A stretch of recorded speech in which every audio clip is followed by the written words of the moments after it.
Okay, good afternoon, everybody. My name is Dick Tem. I want to welcome you to this meeting, to this presentation of our new platform. I was the president of the Catalan Association of Jazz Musicians for a long time. I'm a member of the board now.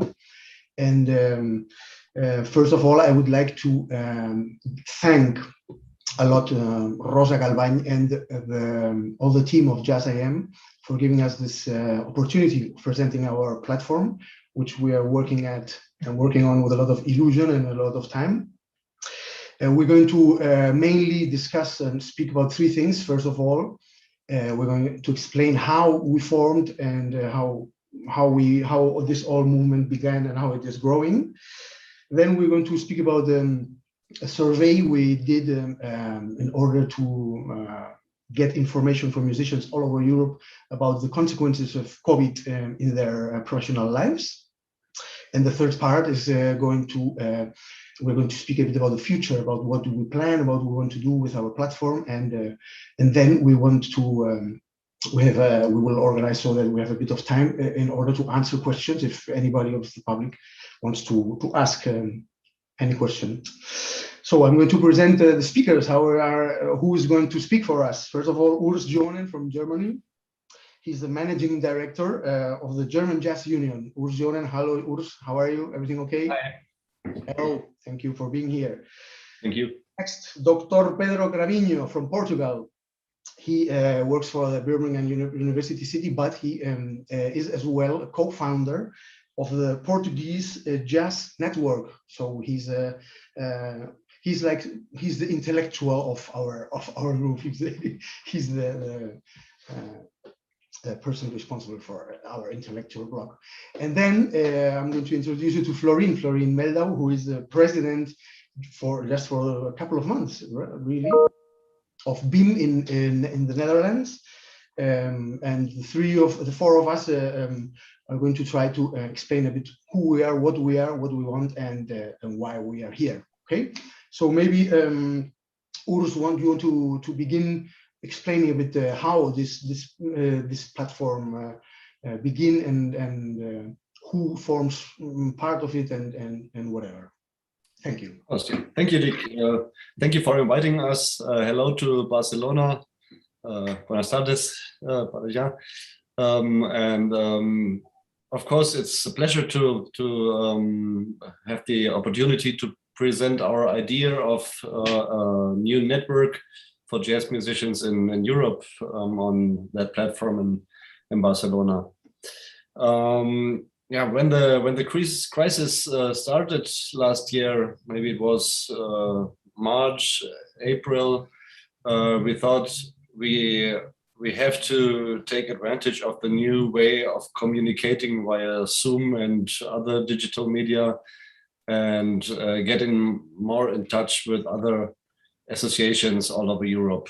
The years before, we noticed that there are several topics that are important, not only for German jazz musicians, if not for jazz musicians all over the world. And of course, the neighbor countries and other European countries are important partners for all of us. Lots of musicians travel around the world, travel around Europe. And so most of what we're doing in Germany is important, doesn't know any borders. But distances exist, so it's always difficult to find time, to find the way to meet each other. And as we had a little bit more time to focus on creating new contacts in that period of time, we started a new initiative and contacted associations all over Europe, some of who we already knew from panels, from project. Some of them were new contacts for us. And we invited to have a first online meeting, a conference, to have some exchange about the situation, to learn from each other how musicians manage and cope with the pandemic, and what solutions are offered by the different nations. And we noticed really fast that the situation is bad all over Europe. There had been some differences in how the fiscal aids work, but you can say all in the same boat, from the northern parts to the south to southern Europe. All of us were suffering from the crisis. And yeah, so we started to get in touch, and Fleurine and Pedro was some of the first who was involucrated in that new network. For the first couple of months, we didn't have a name. We only met for meetings. The first few was hosted by us from Germany, from the German Jazzunion. Then we started to like switch around, and each association hosted one of the meetings. And then it developed an own dynamic. And I think there's a lot of potential and energy in that new platform, new conference, new maybe association. We still discuss a lot about what it is, what it will be. And I think later on we will have more time to discuss a little bit about the future steps. But our first idea was, what can we do in the pandemic? Learn from each other, learn from how the situation is, and maybe develop some political ideas and demands. And so we started with the idea to create a survey, and that maybe Fleurine and Pedro can present a little bit the genesis of the idea, what we wanted to do then. Fleurine, you are muted. You are muted. I'm sorry, I muted myself porque el perro estaba diciendo mucho. So I'm Fleurine. I am head of the BIM, president of BIM. That's the Dutch jazz organization for improvised musicians. And yeah, I got into this survey very much because, of course, we were all in this bad situation, and we wanted to know what's happening next door. You know, is Germany arranging things better, or are things happening better in other countries? And so even though the survey was the first thing that brought us together, we really started using it as a tool to communicate with each other. And I think the communication between European musicians has not been highlighted a lot. I mean, we travel the same circuits, but we never really, there's never really much focus on us, as there's a lot of music coming from the United States that has much more focus. And we thought we can also use the negative things of the pandemic as positive things for the future for musicians in Europe, because as we get to know each other, now that we have time to communicate and time to get to know each other, because we have less gigs and more time to focus on this infrastructure, it could lead to some really nice things.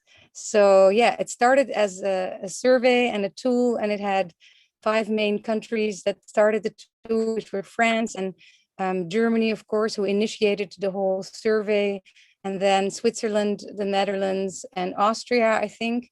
And then I got Southern Europe involved. I got in touch with Dick, and Jorge Rossi helped spread the word in Spain. And then I got in touch with Italy, so then we got Southern and Portugal as well. And so now we are a really, just a beautiful unity of very different organizations that are starting to talk with each other. And yeah, we are very interested to have more people on board from other countries. Right now we have 14 participants, I think, from 12 countries, as certain countries have more than one jazz network. But we're interested in incorporating everyone. So if you're listening, please reach out to us. And I give the word to Pedro. Okay. Thank you. I think I was the last one to arrive, and I remember the first conversation when I met Fleurine, and we discussed everything that is behind this idea of creating this platform. And as already been mentioned, the survey was the trigger, but things moved now, and we are probably a little bit better, I would say, than a few months ago, because we have been talking about the survey and talking about associations, networks, unions. They are part of this platform. If you want, I will put our first slide or two so that people can see how many countries, how we are represented, and which networks, unions, and federations are at the moment. And I would like to, again, say that if you are part of a country that is not represented here, or if you are part of an association from a country that is already represented, probably we could then put an email on the chat bar, and please contact us. We most welcome everyone to join. Pedro, if you allow me to interrupt you just briefly, I have found out that today, from today on, we have a Facebook and an Instagram page who our companions from Italy have built. I don't know if you've seen it. Yeah. It's true. If anybody wants to reach us, we are now in Facebook and in Instagram with the name Voice for Jazz Musicians in Europe. Sorry. Apologies. You're right.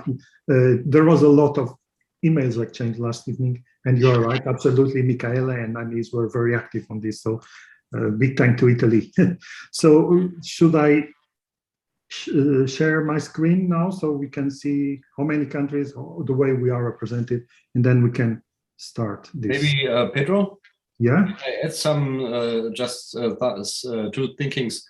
One was when we started to work together, we started thinking about how far is European politics in the cultural sector. So in Germany, for example, we learned over the last years how to be a reliable partner for the politics, for the government. And we are still exploring and investigating what we can expect from the European government and what they need from us to be able to maybe create some new projects. And that goes like hand in hand with the type of organization we are. So until now we are like an open network, still forming itself. But of course, the members or partners of our network are associations in the different countries. But as Pedro mentioned, we also want to help regions or countries where there's no association or no organization to maybe create a new one, because I guess in the nearer future we won't be an organization with individual members. We will be like a network of associations, and it would be a pity if there are people from countries where there's no jazz network, jazz association. Please contact us, and maybe we can think together about how to found some new structure over there.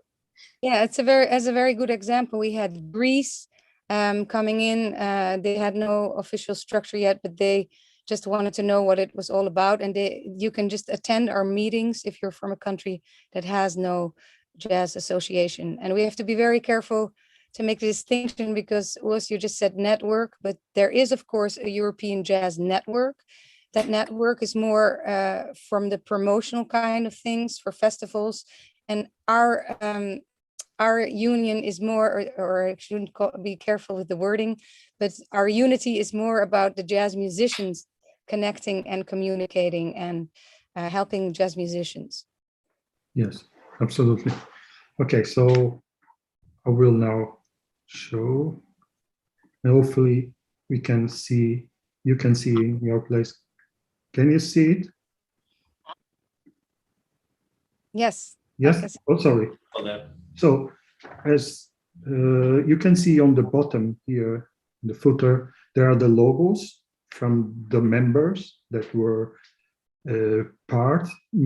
It will be fair to say that most of them have been actively, others a little bit more than others, but that's normal. It's something that happens in all organizations or platforms. So in terms of the survey, shall I start with the first slide so people that are watching can understand what did we cover?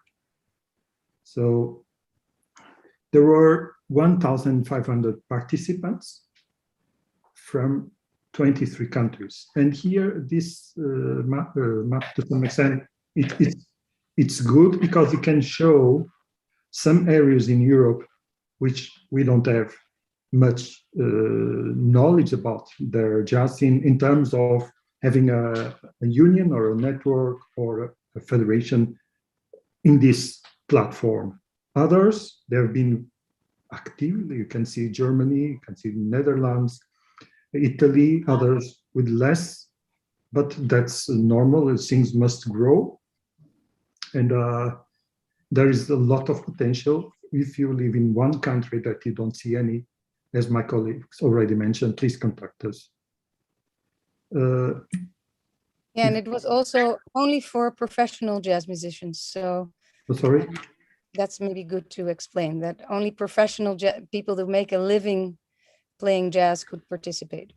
Yes, and this was also a big topic of debate, and it's not probably the place here to discuss what does it mean to be professional jazz musician. But anyway, because many of them are connected with education as well. So, and this was reflected in the answers on the survey. So, in terms, it's very important in my perspective as a research to see how the distribution in terms of gender among the professional jazz musicians across Europe, different countries, and we can see this is a male.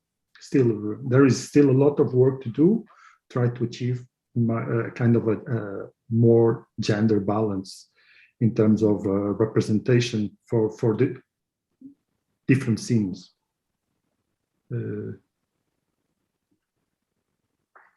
It's also important to see how they are represented in terms of age groups, and the large number of participants were between 35 and 40 years old, slight less younger generation, 25, 34, and then a very small number, 18, 24. They are still potentially either finishing their schools or their education or starting their professional career.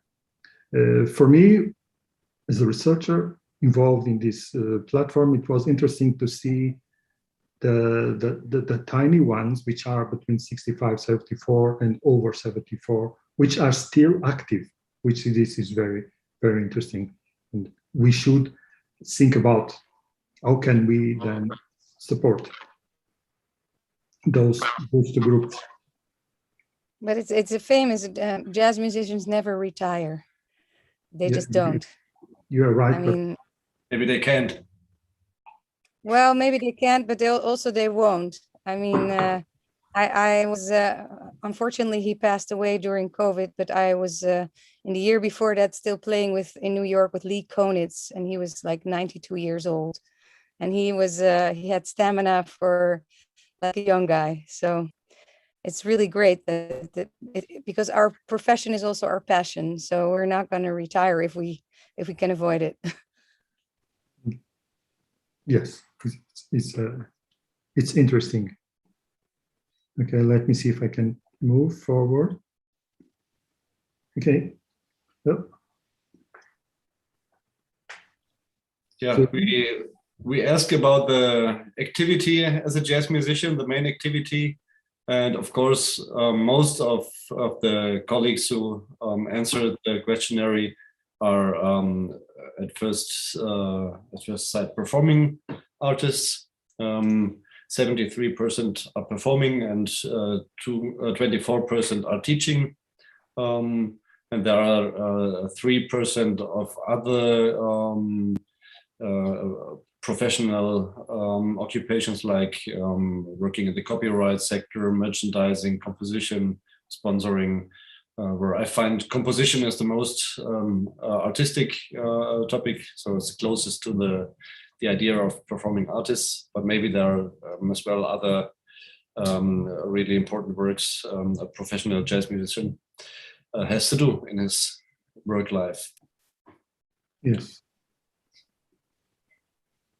And here we can see the different status of performing artists. We have a specialty in France, Belgium, and Luxembourg. That's the intermittent du spectacle. That's like a special case. We excluded from the rest. But basically, the most important is, you see, 72% are freelance musicians, and only 16% are employed. So you can easily see in Germany we have, for example, 4 radio big bands that employ musicians, and there's I think there's not much possibility to get a fixed employed job as a jazz musician in most cases. So the career is typically and significantly freelance.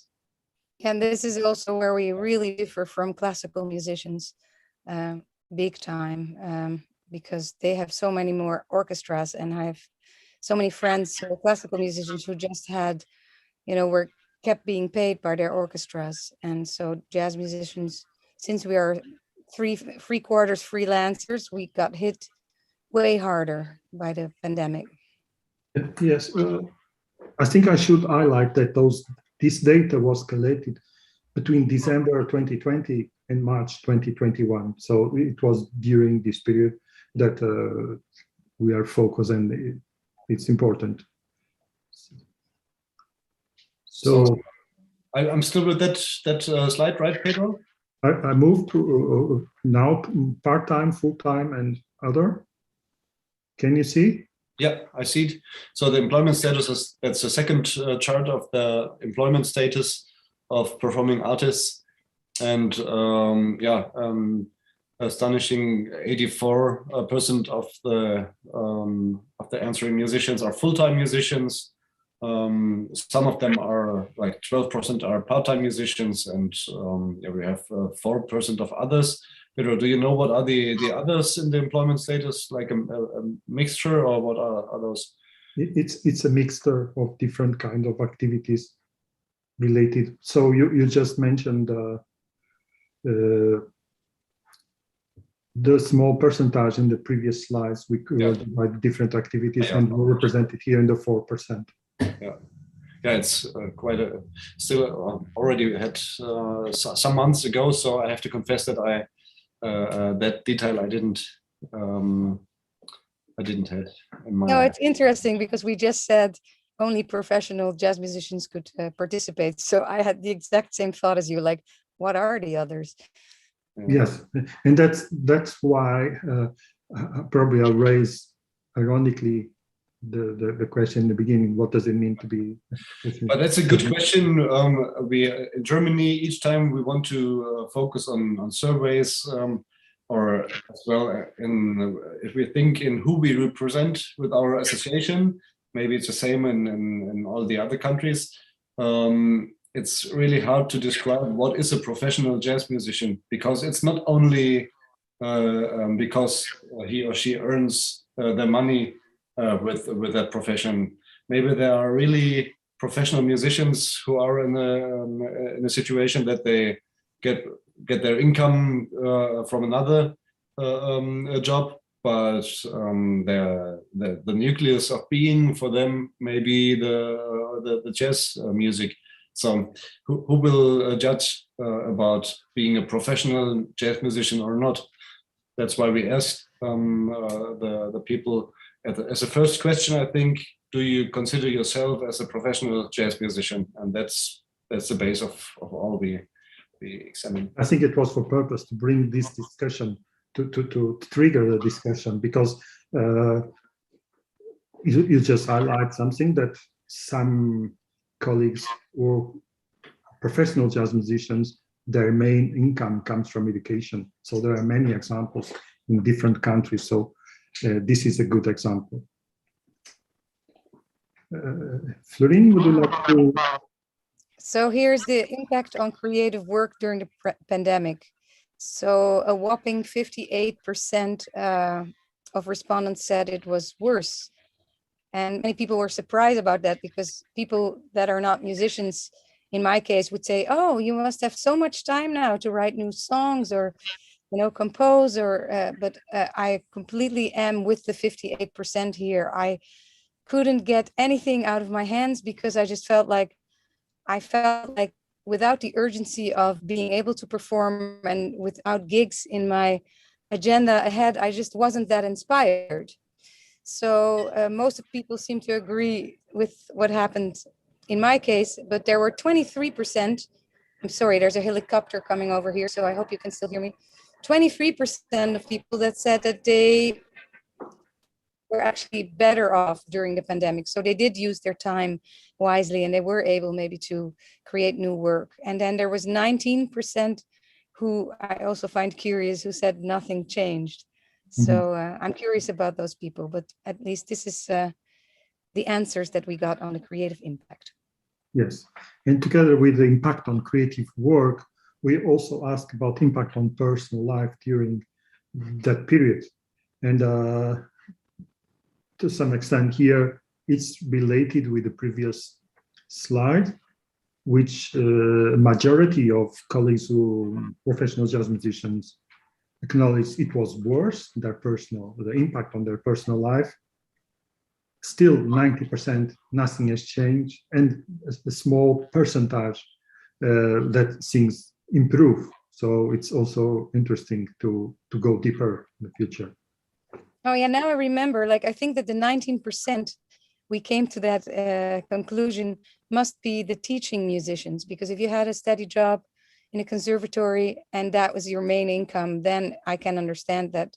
Of course, it was challenging to teach online, but less has changed than if you are all of a sudden sitting home without a job. Exactly. Yeah. And you went to the next slide pretty quickly, but I would want to go back to the previous slide and comment a little more on the impact on personal life during the pandemic. I think one of the things that we really need to look at is also, depression, mental health, jazz musicians that all of a sudden had nothing to do. It's a big thing, and it's so big that bands in town, which is an app that usually announces oh, Herbie Hancock is coming to Amsterdam, check out his show. It was now doing a whole blog on mental health for jazz music, or for musicians, not just jazz musicians. But I think that's where we get the 74% worse, also because a lot of musicians were forced to be home together with their children. Normally they would tour, there would be space. Now all of a sudden, people couldn't afford their rehearsal spaces anymore. People, in the case of the Netherlands, you got support from the government, but only if your spouse wasn't working. So if you were married or living together with a partner that had a regular job, you didn't get any extra support. So imagine if you had a booming career as a jazz musician, and all of a sudden the whole family has to live off of the salary of the spouse that's working. That's not a good thing. So I just wanted to illustrate the situation a little bit more. Thank you. And also, if I could add, if you have both member of the couple as a professional, then the scenario is even worse that you did just describe. So, yes. Generally, it came to my mind, why do we show these numbers and figures? Because everybody knows that it's, for most of the people, it's worse, and maybe it's only figures. But the thing is that to show politicians how the situation is, to proceed in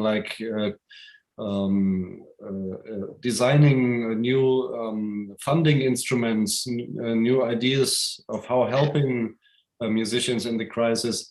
It's really important to have that numbers and figures to show how the situation is, black on white. Saying in German, I don't know if it's in English the same, but if it's written, politicians understand. Yes. And that's why I think it's a really important tool for us. And here on the next slide, we see here, we showed how the situation worsened from 2019 to 2020. And you can see the number of performances decreased a lot. So there had been you can see 91% of the musicians had less than 20 performances or no performance in 2020. Meanwhile, we had more than half of the musicians with up to 60 performances in the year before. So it's like a little bit multivariate. You can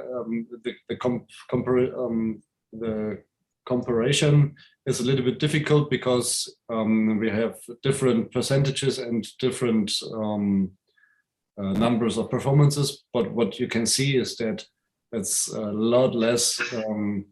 Maybe you can say there have been in lots of cases 0 performances in the last year.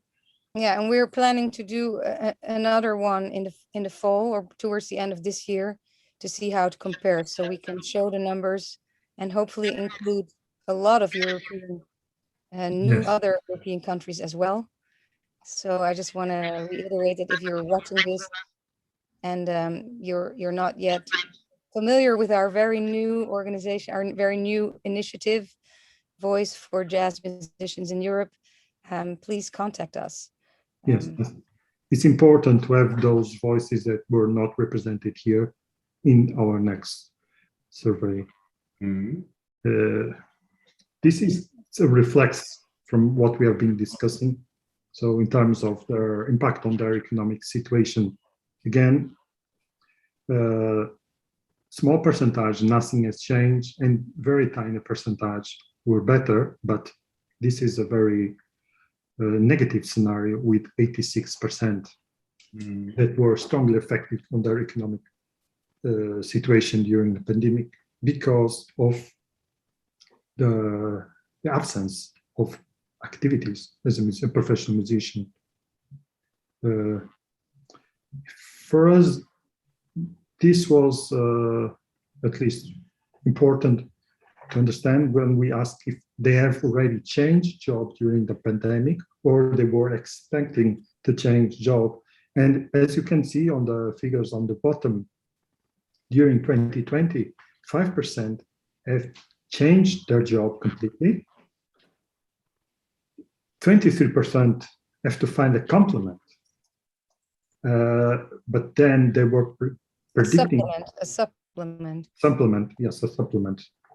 Sorry, but then for 2021, only 38% were sure they will continue with their work as a professional jazz musicians, while there was a large number that were expecting to change. And these figures will, I would say,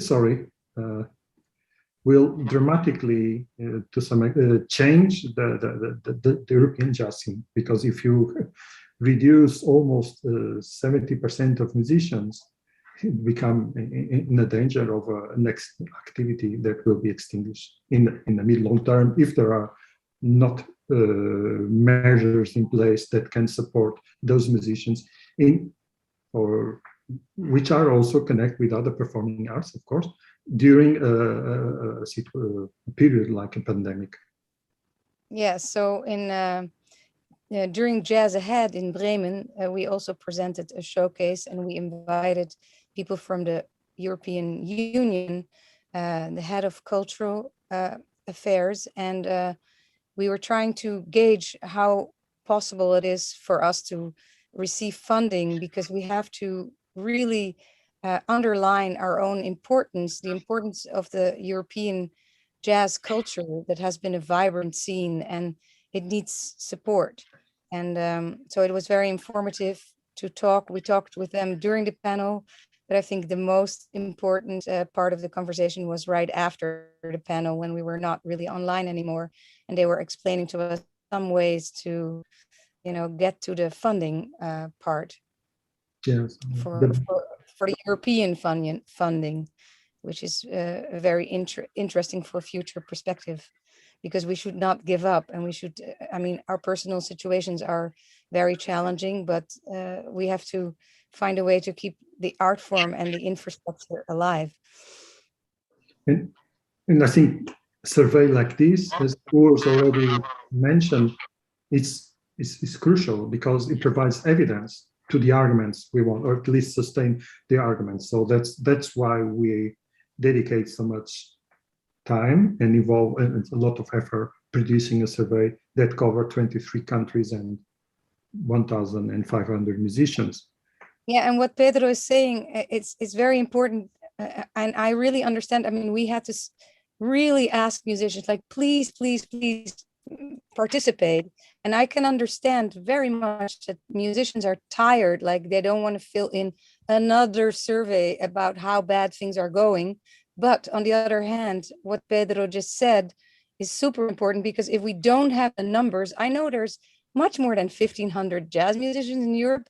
Where are they? Like, please, if we send out a survey again in the fall, please participate, because only when you give the answers, we can show how many people are actually in need of support. And if you are just too tired to fill it in, then we can't help you either.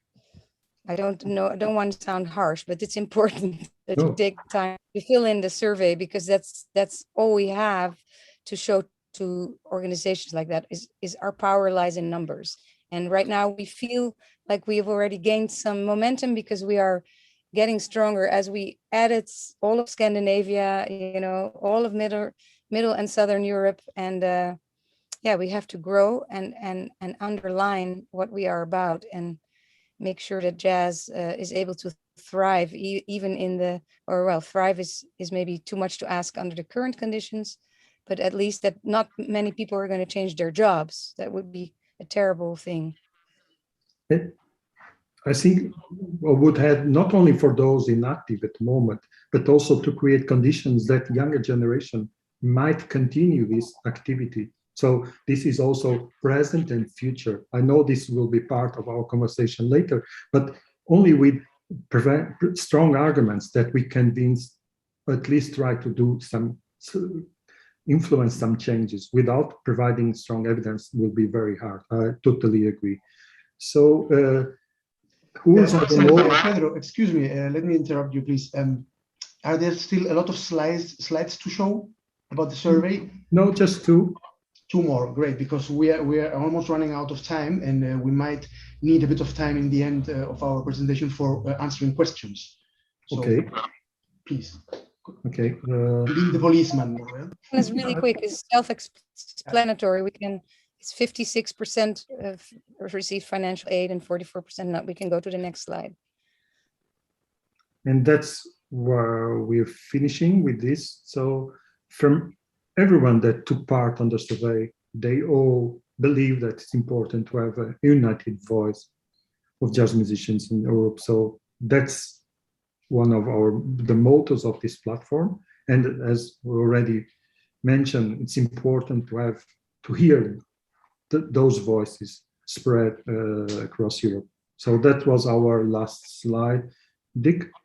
Yes, excellent. Some of you commented about the connections we have had already with politicians from the EU. Can somebody concretize a bit? Because I know we spoke with two members of parliament. Is this right? And they know about our existence.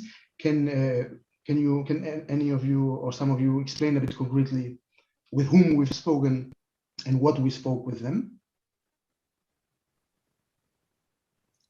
I'm thinking about Barbara Gressler. So you are asking about the panel partners we had in Bremen and the Jazzahead? Exactly. There we had as panel speakers, we had Romeo Franz, he's member of parliament of the European Parliament from the Green Party. He's German and he's a musician as well. So he was really on fire for our initiative. He said that he will invite us one day to to the cult. That's the Committee of Culture in the European Parliament. We contacted him some weeks ago, and it seems not to be that easy. We thought so. He has to make a proposal, and then they have to decide. But maybe one day we will have like an open door via him. And the other person was Barbara Gessler. She's the head of Creative Europe. She's not a member of Parliament, but she is like the chief of the Creative Board, and that's like the European funding instrument for the cultural sector. So really hot contact for us if we want to find ways how to organize, how to create some projects together. Maybe the next step, as Fleurine mentioned, we have to proceed with the survey to get it on a larger scale, and as well have some idea of changes or the development. And a new idea from the last meeting was that we have to meet one day in person. So I think the network in itself, like getting in touch with each other, talking frequently, knowing about each other, being invited on a panel in another country, that's a great. But that's not only fun to have colleagues all over the world, but it's really important for us to create a reliable network that as well provides more work and more money and more attention to the musicians. That I think is why it's worth working together, spending time on it, and maybe we can get one day some money from the European Parliament for creating a conference in one of our countries. That would excellent, be excellent. Urs, this is exactly what I wanted to mention, especially, and that is that we are already in contact with people who have the money, people who have the responsibility for culture in Europe. So if anybody is watching at us and still have got doubts if to join us or not, believe it, we are working on it. We have already contacts with people who have responsibilities in Europe for culture. So don't doubt anymore and join us. Yeah. Okay. What do you think if we enter the final part of our presentation, which would be to speak a bit about future? We have got still 12 minutes. Maybe we can invest 4 or 5 minutes, and then maybe somebody from the public wants to ask anything. Who wants to talk about the future a bit, please? Well, maybe I think we should get the questions first, because maybe people have burning questions. I mean, I have a lot to say about the future, but the future at the same time, it's very not tangible right now. I mean, we don't know if there's going to be a fifth wave of Corona this fall. You know, we know what we want. We want a better infrastructure. We want to be in better contact. I think we've named a lot of points, but I'm really curious if there's people with questions first. Okay, if everybody agrees, why not? Yes. I don't know if people who are watching us through YouTube can answer, can question actually, I don't know. But does anybody from the audience have any question for any of us or about about our platform?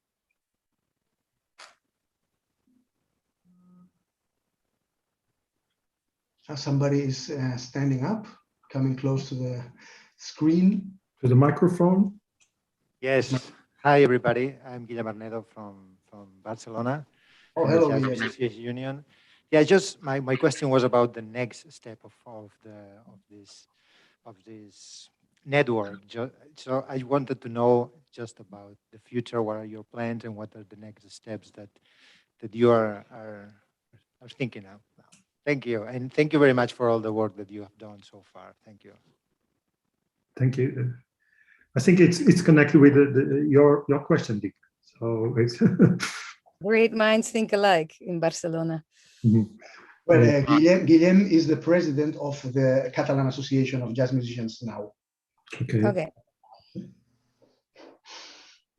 Yeah, we spoke about some future steps. And maybe we can show a little bit what we are doing right now. I think the most important part of our work now is our monthly meeting.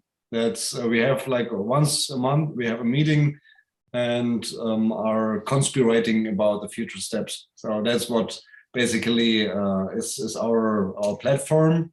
And we had some weeks with a little bit lower attention because the summer was hopefully for all of us a little bit time for relax as well. But last week this week on Monday we had the last meeting, and for me it's every time really interesting to hear about the topics from other countries, get in touch with new people, and yeah. Obviously, Monday we talked about that panel today and how to present it, and the next and we are planning the release of our website. So we these days we will release our website FMJAZZ.eu. We reserved the domain and we have the design of the website, but we didn't manage to connect it until today. So give us some days and you will find it. And yeah, next time we will talk about the next plans. So everybody who would like to plan with us, organize with us, be part of us, the earlier you enter, the more possibility you have to create to be part of the forming phase of our group. Yeah, I think also some important things that we have wanted to concentrate on besides the website, so we are reachable for people. And I would also like, before this panel end, to give the exact name of our Instagram and Facebook. Maybe somebody can look that up. Maybe you, Pedro, because Michaela sent it to us this morning. It's very new. Is how can we have more focus on each other? You know, the pandemic, one of the things that it showed us is that sometimes you have to look much closer to your neighbors. Like, how can we make more interaction between Spain and France, or Italy and Austria, or, you know, make the connections within Europe much closer. And so that infrastructure, making it closer, also be a green solution, which is also one of the things we're interested in. Of course, how can we make musicians travel greener for one band, not to have to step into 30 airplanes, you know, but that's all things down the line when we can actually work. But we also learn things like, for instance, in Switzerland, the musicians are working again and the clubs are open. So why is that so in Switzerland, whereas in Germany, right next door, it's very different. So we learn from each other, and we can everybody see that, what you're putting in the chat, Dick? I'm only seeing the first part. So the people who are watching YouTube need to just start immediately with mentioning the link of the Instagram. Yeah, so that the would be handy. name of the page on Facebook is VJME, and then Voice for Jazz Musicians in Europe. Yes, Okay. that's right. And also put I will type it down here, probably it's easy.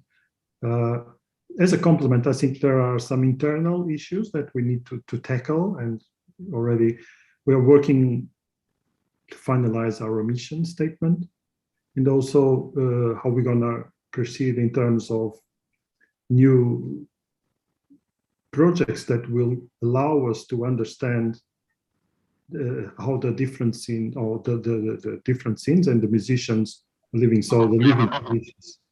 Sorry? Can you hear me? Okay, maybe anybody else wants to make a question? Anybody in the audience? A question to any of us or about the platform? I don't see any movement. Meanwhile, we are waiting for the next question. I would like to say something. We have to be really careful with building that organization, because all of us have lots of work to do on the national level, and we are like volunteers in the European level, and so we have to look very careful how much we can do for now. That we have to be in touch with the European politics to get a feeling for where we are, what we can expect from the European politics as well. And I would enforce everybody to support his national or regional association, because we need strong associations in each country. And with the associations that form the voice of jazz musicians in Europe, maybe we can anticipate the next steps of the European cultural politics as well. It's a very good point, Urs. Yeah, we are all national first, but the other thing that's an important point to mention is that this is unprecedented. Never before in the history of European jazz have we been interacting like this. So yeah, in this sense, in all of the negative, horrible things of COVID, this is a little present that we are now interacting and that we're learning so much from each other. So I'm very excited about this, as I know that you guys are, and all of the people based Sweden, Austria, Switzerland, France, Holland, Spain and Portugal and Italy, and a very tiny bit Belgium, but I don't think the Belgium are on board. Hello, Belgium, come join. And we just want to branch out and because knowledge is power, and we are giving each other knowledge and we are connecting. Yes. So, Are there any more questions, or just any more questions from people in the room? También podemos hablar en español. sí, a lo mejor alguna pregunta en español. No, qué pena.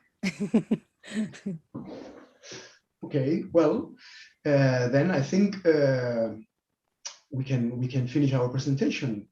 I think we've been clear enough about our aims, about where we come from. I think we've encouraged a lot of times people to form, to follow us if they want on Facebook, if they want on Instagram to see what we are doing. And I don't know. I think it's okay if we finish here our presentation. Pedro, anything do you want to add anything? Just join either your national or contact us, and we'll try to bring more countries to this platform. I think that's my personal aim. If you want, we don't have yet Baltics representation, countries from the Baltics and other countries with low representation. So I would strongly recommend colleagues across Europe to check either if they have a national. If the national is not join us, please join us. Yeah, and also if you want to contribute in a way, like for instance, if I can speak for my own personal experience, like I thought, like if there are no gigs, then what is there to do? The best thing to do is to make sure after we get out of this situation that there's an infrastructure for that there's still work, and this kind of things is what the unions try to stand for in each country. But if you're interested in helping us, like either your own national union or starting a union, or us, like we're all doing this as volunteers, and we are putting a lot of work into it. And was mentioned meeting once a month, but lots of subgroups have met much more than once a month to prepare things, to make websites, so we're super active. And if you feel like, hey, I have no work right now, but I can help, then also don't hesitate, because we can use all the good ideas and the help we can get to get stronger and to make sure that jazz in Europe remains vibrant and visible. Excellent, Fleurine. Thank you again so much for your energy. Urs, anything else you want to add? No? Okay. I'm very happy with all of it. Great. Thanks again. I want to thank you, Dick, for chairing this session, and also thank Jazzahead for hosting it. Thank you very much, and thank you, Barcelona. Muchísimas gracias. Thank you again to Rosa Galván, to Taller de Musics, and to all the team. And well, see you soon. Hopefully next year we'll come and play also there in Jazzahead. Or attend the session in presence. Yes. Bye-bye. Goodbye. Ciao. Bye-bye. Ciao. There you go.